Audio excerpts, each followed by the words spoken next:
recording this event right now as we speak, and I hope that some of that material will get on, but in any event, it will all be posted on the internet, and the location of it will be handed to you by Nate or one of the other people that I've met in life.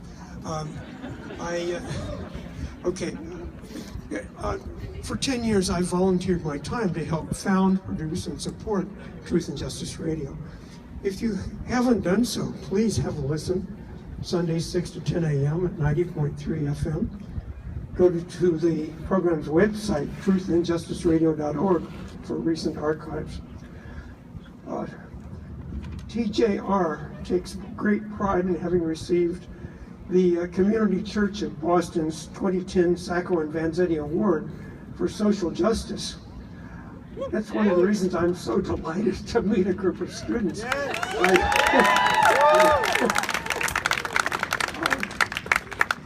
On the other side, the BC administration awarded us in 2012 with a mandate to recite humiliating disclaimers with no comment allowed. And that's what this talk is mostly about. And by the way, I'm not with the station anymore because of that.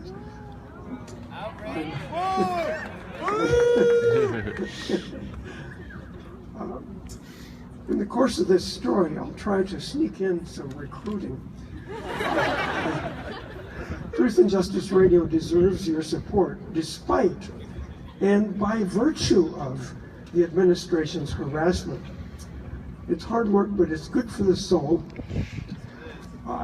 It is short-staffed, and it would be wonderful to have some serious student involvement. As you know, the radio program there, the radio station, is staffed by students, but all they play is music.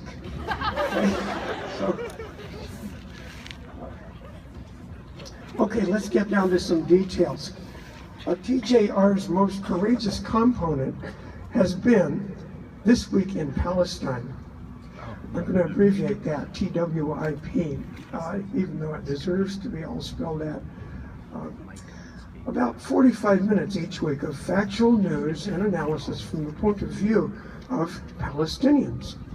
It also won its own award for excellence.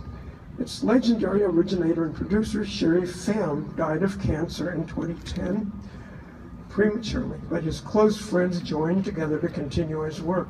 You can hear the last 5 years of audio archives of TWIP by going to our website, truthandjusticeradio.org. As you can imagine, TWIP has enemies. These enemies don't want you to hear that information about the Israeli apartheid system.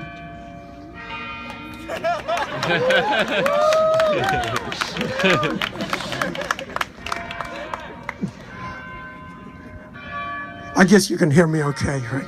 Okay. The apartheid system, the wall, the checkpoints, the sealed borders, the land and water theft, the nutritional limits, the genocidal military attacks, etc., etc., etc.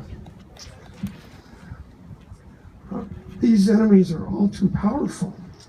They have cowed most U.S. politicians and U.S. mainstream media, but not us. Yes!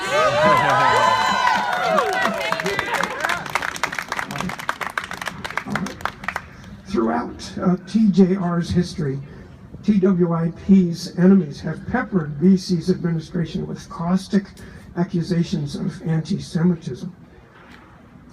In TWIP, earlier in our history, the question of whether we foster anti-Semitism was delegated down to WZBC's faculty advisors.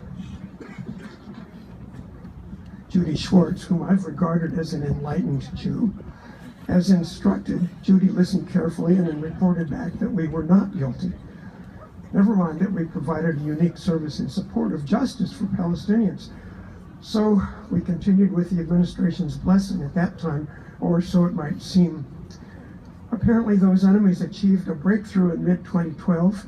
Out of the clean blue air, we were ordered to recite humiliating hourly disclaimers, with a special, more humiliating disclaimer for TWIP.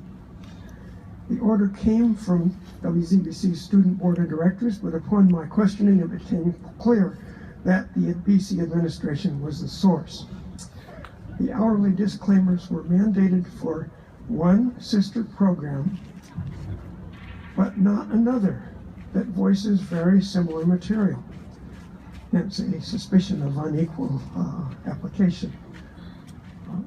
My questions were, why now? Why us, but not the most obvious other? Why the special disclaimer for the TWIP? And who drafted the language? Only the last question was honestly answered. And that after I drilled hard. The drafter was the Boston law firm Mintz-Levin. On its website at the time, Mintz-Levin boasted that it represents AIPAC and has close Israeli connections. And this is a little bit of a surprise for a Jesuit institution, that they would consult a Zionist law firm. So,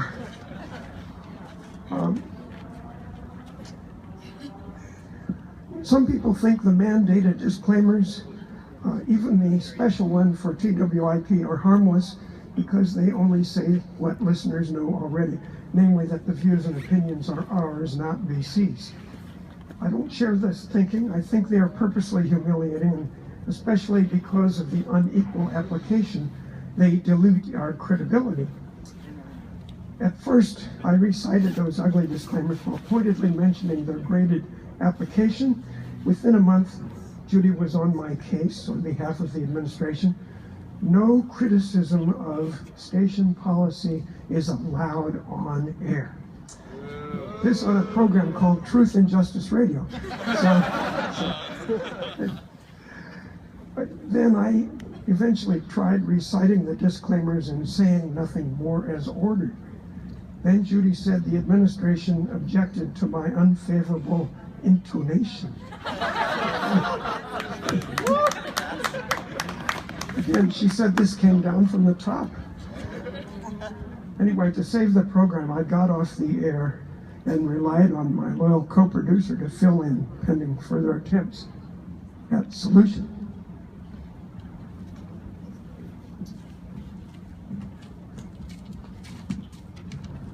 In November 2012, the Student Board of Directors called a meeting. Our TWIP producers were required to come, along with my co-producer and me. Upon my inquiry, the agenda was supposedly just meet and greet. Well, guess what? It wasn't. Judy came and coached the students. The meeting started with a clear course of harassment of the TWIP producers, which they withstood, and after which they were excused. Then it was my turn. We argued. I asked how we could continue to call the program Truth and Justice Radio if it's subject to censorship.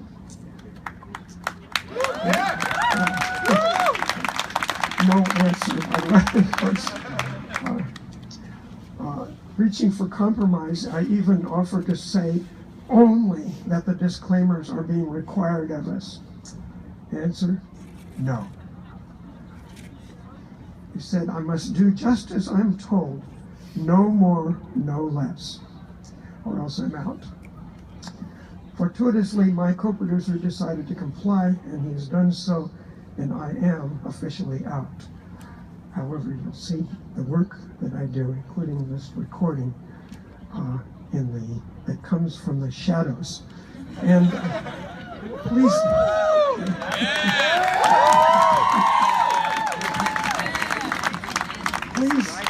please come forward and be a part of the program.